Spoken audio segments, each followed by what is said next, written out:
So once upon a time, there was a king, and this was no ordinary king. This was a pious, noble, self restraint king named Gādhī. Imagine, imagine, imagine a leader who possesses self restraint. Um, Such things perhaps are possible. Anyhow, before I continue with the story of this king, I'm Dr. Raj Balkaran, founder of the Indian Wisdom School. This is the Indian Wisdom Podcast, and you are here to enjoy a tale laden with insight on life. So, this great King Gādhī lived a pious life. Now, a virtue might perhaps be said to be universal or have universal reverberations, while, of course, morality very much can be culture defined. Perhaps smacking someone upside the head for no reason whatsoever, but malice or spite is not virtuous, and perhaps that's universal. But a word like pious and piety very much has a cultural and typically a religious inflection. So he was leading a pious life, this king named Gandhi. Um, One person's piety is another's vanity, right? So look, why was his life pious? Well, he was living in the forest, the infamous forest, the famous forest, the place of the space of all things beastly and supernatural alike. Perhaps a metaphor for the unconscious, structurally opposed to the grama, to the village, to the city in the forest, the known, the mapped, and the murky, the mysterious, the abode of sages and beasts, and all things in between.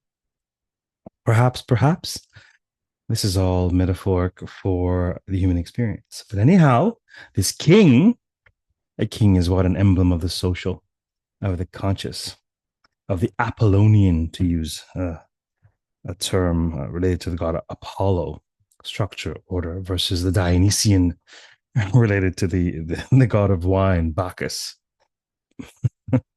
uh, pertaining to less structured impulses. But you see, the king is in the forest. What does this mean? Right? And this is a common trope in Indic myth because it holds within it this really beautiful tension between the inner and the outer life, perhaps between social and spiritual selves. So the great king Gādhī was living a pious life in the forest. And he had a daughter, a beautiful daughter named Satyavati. Not the famous Satyavati of the Mahabharata, but another Satyavati. And so when Satyavati comes of age, a great sage comes along, sages and kings indeed, named Ṛcīka. And Ṛcīka asks for Satyavati's hand in marriage. And she was, of course, quite keen because, of course, who wouldn't want to marry some exalted sage? Who wouldn't want such a wise and noble husband? One imagines that the sage had some sense of personal hygiene and was not difficult to behold, as was Vyasa in the Mahabharata, which is a story for another day. But she was very content to wed the sage. And so she asks her papa, Gādhī, can I marry the sage? And he's like, sure, but there's a condition. Okay. We know that Ṛcīka is a powerful sage and powerful with respect to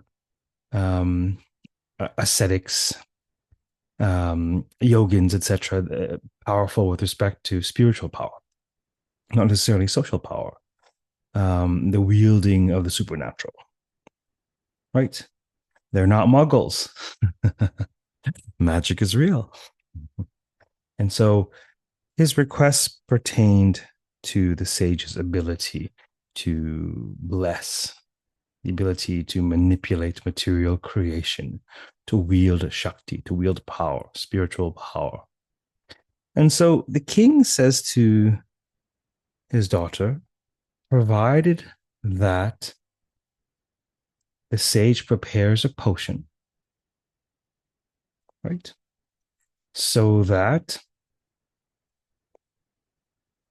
myself, right? So that I and my wife may produce a great warrior. This is the condition.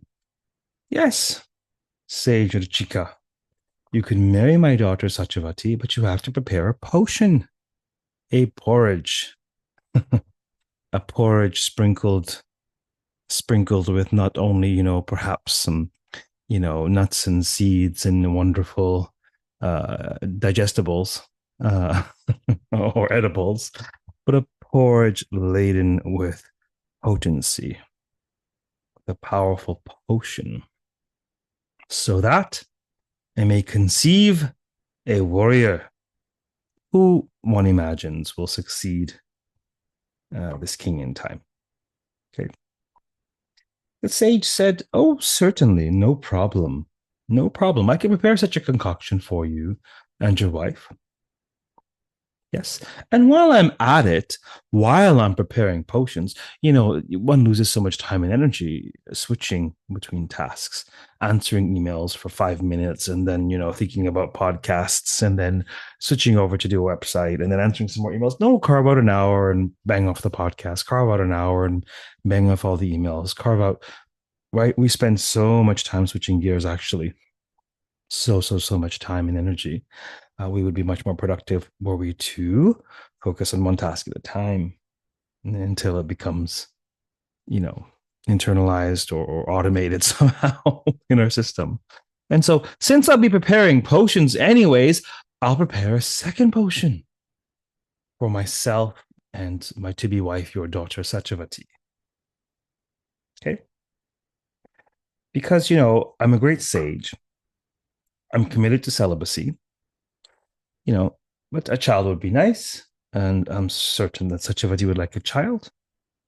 And so I'll prepare a potion for you and your wife for a great royal warrior. Right? And I'll prepare another potion, less spicy, perhaps, a little more sugar. So that my wife, your daughter, will conceive a lovely sage. There are many ways to think of this, and one compelling manner to think of this tension is through the lens of the gunas, the qualities of nature. This comes from one of the 6 classical Hindu schools of thought, the darshanas. Sankhya philosophy, the philosophy of enumeration, of enumerating, identifying the elements of material creation. This is where we have the famous Purusha and Prakriti, spirit and matter, if you will, right? While this comes from Sankhya philosophy, the gunas pervade, they've been internalized by so much of Indic thought. But so says the theory that all of reality is made of 3 modes: tamas, darkness, inertia; rajas, energy, fire, passion, desire; and sattva, goodness, clarity, light. All things are made up of 3 colors: red, black, and white, for example. So one way to think of this interplay is the interplay between sattva, goodness, clarity, light, perhaps a nature befitting a sage, and rajas, fire, passion, energy, desire, perhaps a nature befitting a king.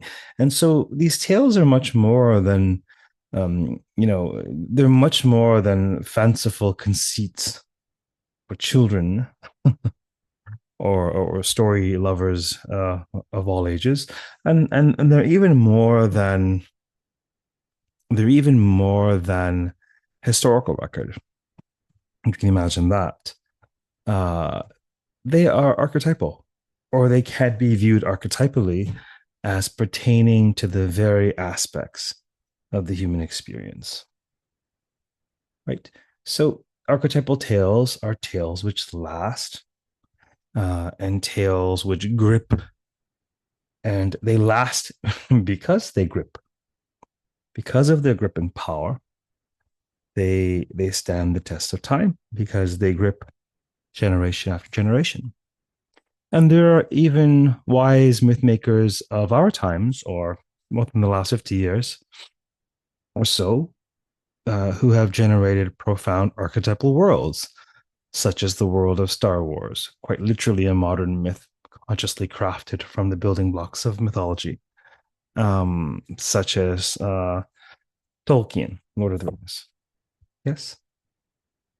To a certain extent, even Star Trek, archetypal worlds. And there are lesser, archetypally tone deaf individuals who have taken over these worlds and have tried to make them Lord knows what, gods know what. And they've succeeded actually not only not landing the plane, but sort of blowing it up midair because it doesn't land. Archetypal stories land. You can feel, you can experience the power of a story on many levels, but there's something quite potent about a story that encodes or speaks about the guts of who we are, the human experience. And these are the stories that last. And stories of kings. Well, what's a king? Of course, there are cultural differences between notions of kingship. Nevertheless, a concentration of power, an individual with whom is entrusted order. Yes, very archetypal. Yes. And so we can see the play between sages and kings as a play between the gunas, sattva, and rajas. We can also see the play between ascetics and kings or sages and kings as the play between the inner and the outer.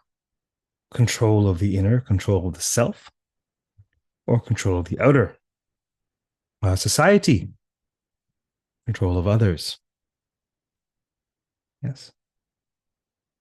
So anyhow, the sage agrees to prepare not one, but two magical brews, potent porridges, two for the price of one. So one night soon after the wedding, the sage retires to his sacred space, his little alcove of wizardry, his Shakti shack, if you will. My goodness, I think I need to create a Shakti shack. That sounds like fun. He resorts to his Shakti shack to engage in this powerful wizardry wherein he imbues two bowls of porridge with two different essences. Okay. He performs powerful rituals, slightly different for each, reciting Sanskrit mantras, enacting sacred hand gestures, mudras, and stuff that we can't talk about because it's so esoteric. But in either case, he succeeds in infusing these bowls of porridge with special divine potency, wherein lies the power to alter material creation towards a particular outcome. What else is ritual? Spiritual ritual, religious ritual. What else is it for? We'll allow the anthropologist to chime in momentarily. So the next morning, a radiant Ṛcīka presents these two bowls to his beautiful bride Satyavati, and explains, he gives careful instructions. He's clear. He's keen to disambiguate between bowl A, the Brahmin bowl, if you will, the sagacious stew, the soup of sages, and bowl B, breakfast of champions. Right? The royal brew. Okay. The sage stew and the royal brew. Here we are. And such of these, like, delighted, you know. And so she goes off and she's like, well, this is a wonderful bonding experience.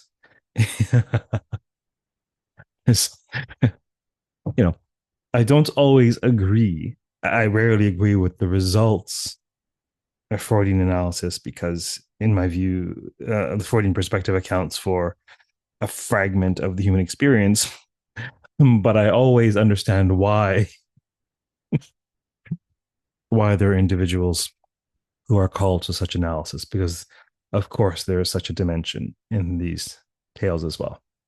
And so, anyhow, Doctor thinks, what a wonderful bonding experience. Myself and Mama will conceive together, will together conceive by imbibing the brew, empowered by my sagacious groom.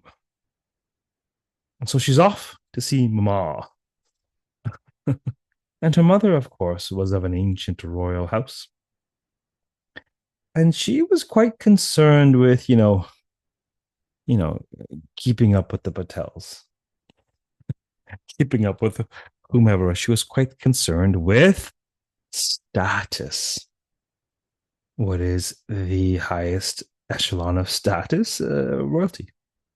So, of course, this is a concern of hers, a preoccupation of hers. She was perhaps more insecure than most, not uncommon in her circles, but she was very proud of her position, and she wanted the best. She was gunning for greatness. Rajas, fire, passion, desire. And so typically we see others through our own natures.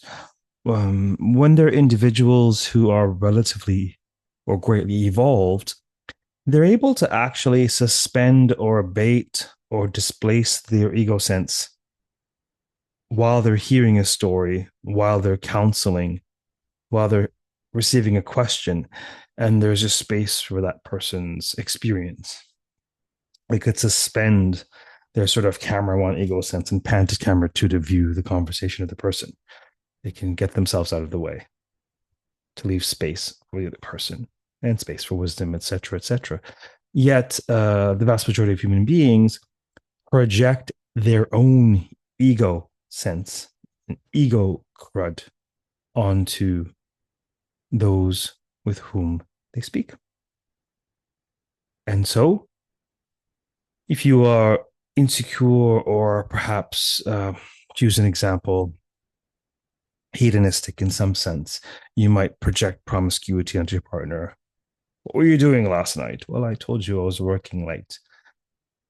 I mean, there might be much more to the dynamic, but either way, the people who have ill intent will either project that onto others, or they will seek out those who are gullible so they can have their way. Either way, it's a function of who they are, not who the other person is. Okay. There's much to be said about this, but this queen, being kind of sort of concerned with one-upmanship and prestige and position, desiring the best, she figured, look, obviously men are self-interested, people are self-interested. Obviously, this son-in-law sage man that he is will save the best for himself and have the better son. He's obviously created the better brew for himself and Sachavati. Like, this is not uncommon where we see ego that is so toxic that one is even begrudging or envious of one's own children. Um, uh, One wishes this were not uncommon. One wishes this was uncommon. This is not uncommon. Many people have had this experience, unfortunately. So, I mean, even if this is the case, assuming you projected your card into the situation and you think, okay, the better brew, he's kept for himself. Well, perhaps a sensible or charitable person. Well, he's the one wielding the Shakti, if you will, and why wouldn't I want a great grandson? You know, why not give my daughter the best? But nope, nope, unbridled ego. I want the best for me. And so what does she do? Well, you guessed it. She swaps the bowls of porridge unbeknownst to Satyavati. Okay. So then they imbibe, the sage stew and the royal brew, except it's the queen who imbibes the sage stew, and it's Satyavati, the sage's wife, who imbibes the royal brew. And they both conceive and are with child instantaneously. Wow, that's some potent porridge, let me tell you. Potent indeed, not impotent. Anyhow, Satyavati returns to her sage husband, Ṛcīka, and her face is radiant with a child she's now carrying. And she enters the forest hut and she beams her husband a radiant smile. He can tell in the blinking of an eye that she's conceived. And Ṛcīka is delighted to see her, returns her smile. But a split second later, he notices in the first nanosecond that she's pregnant. And then in the very second, he notices something else. Such is the power of divine sight, apparently. And although he was delighted to see her, his face turns ashen. He's a little bit unnerved, surprised, shocked. And, Satyavati being perceptive, or at very least empathetic, sort of picks up this sort of jolt of surprise that her beloved is experiencing. And she's like, what is it? What's the matter? Did the porridge not take? I feel something changing in me. I don't know if it's a placebo effect, but I feel changed by the process for sure. I'm fairly certain I could sense a child growing within me. And her husband, the sage, says, well, yes, it definitely took. My dear Satyavati, you are radiant with child. Of course. But tell me this.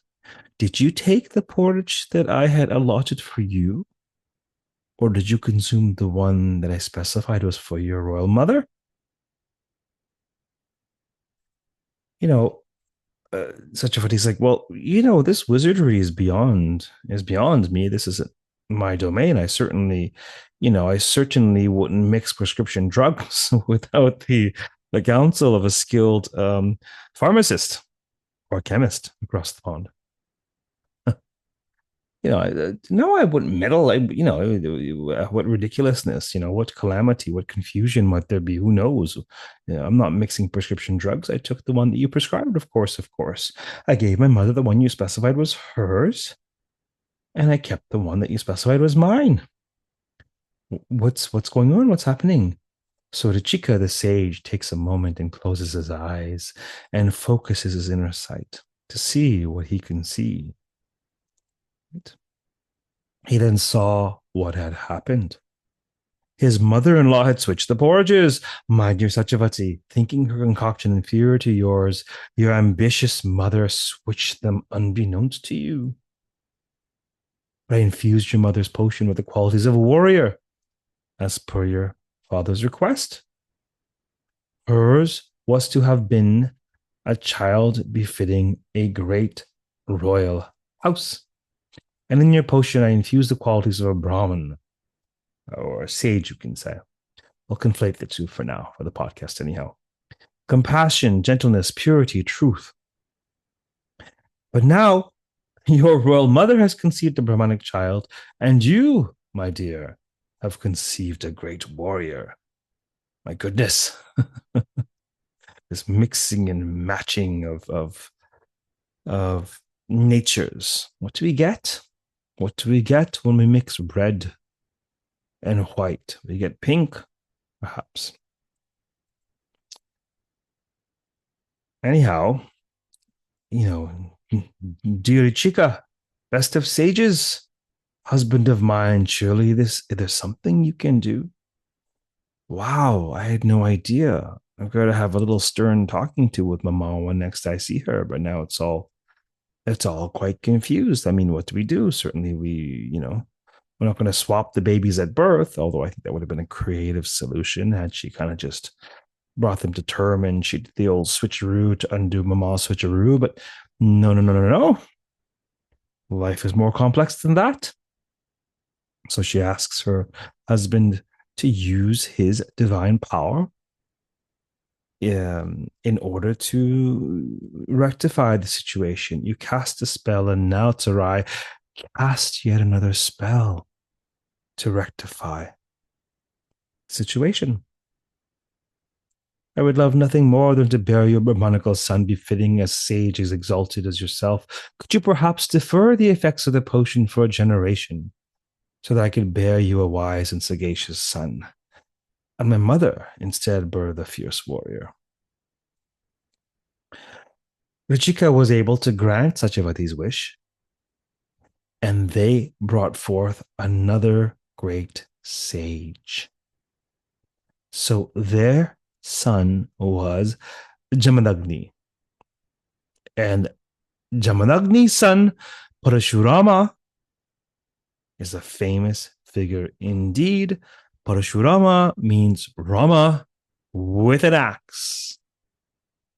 And that axe isn't there just to harvest kusha grass for the rituals. Let me tell you,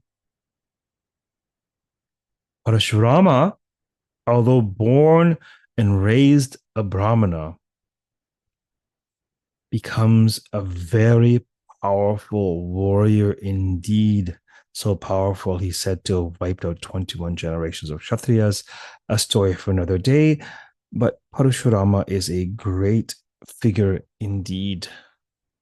He is even one of the great arms trainers in the Mahabharata.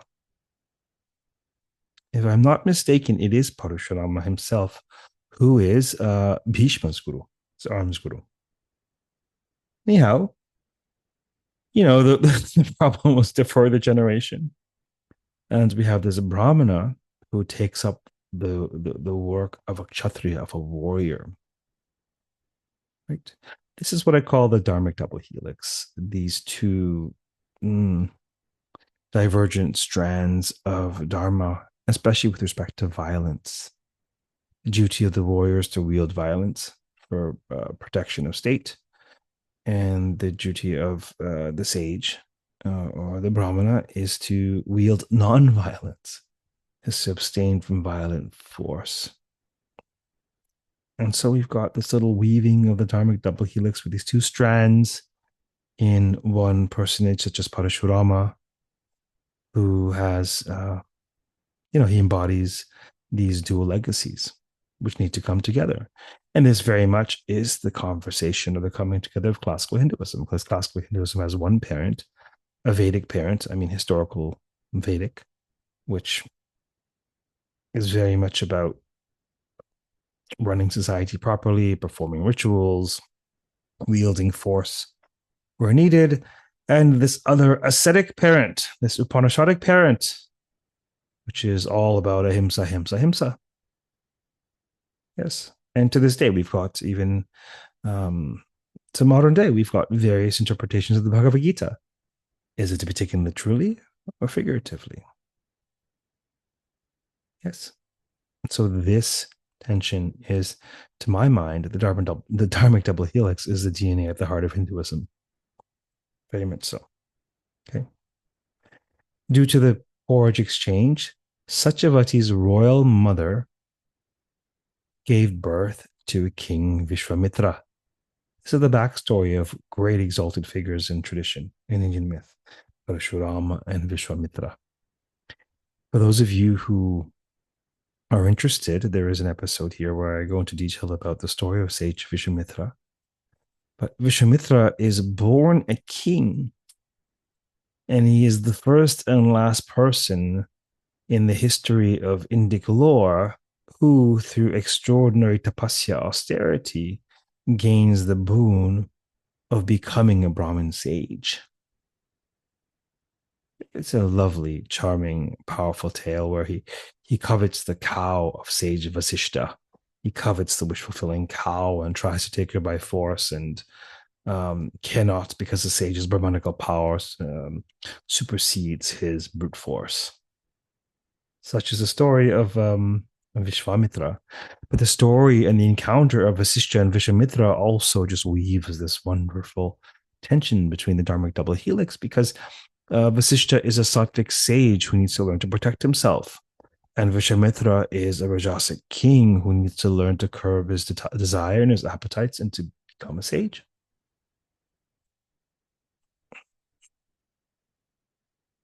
You know, Paraśurāma and Viśvāmitra are inversions of each other. The former was born a Brahmin but adopted the ways of the warrior, while the second was a warrior and king who adopts the ways of a sage.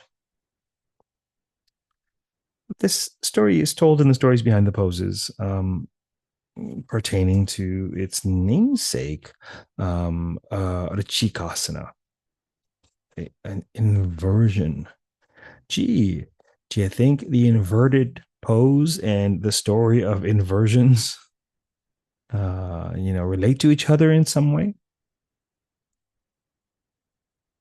The pose itself, for those interested in the poses, involves a deep inversion, much like the inversion at the heart of the story. Right. Yet also, like the story of Ṛcīka, one needs to stay grounded with a single foot firmly planted on the ground. One also needs to balance one's weight between two hands, which represent the two types of power discussed in the story. The Brahman's power is concentrated in the greatest sages of India. This is, in the literary imagination. I don't necessarily mean historically, but that's a different question. We're speaking literarily or archetypally. The warrior's power finds its apex in the king. These two manifestations of power, one outer physical secular, the other inner spiritual sacred, need to be brought into balance. These two manifestations of power. Do we notice what happens when those who wield secular power are bereft of spiritual awareness? Conversely, do we see what happens when those who are so-called spiritually seeking are utterly unrooted in reality, material reality? Both are required. We have two hemispheres of the brain for a reason. Okay. These two types of power, they complement each other. So too does experiential and intellectual learning. They complement each other. The story of Ṛcīka is a story of the reversal of the power roles of sages and kings.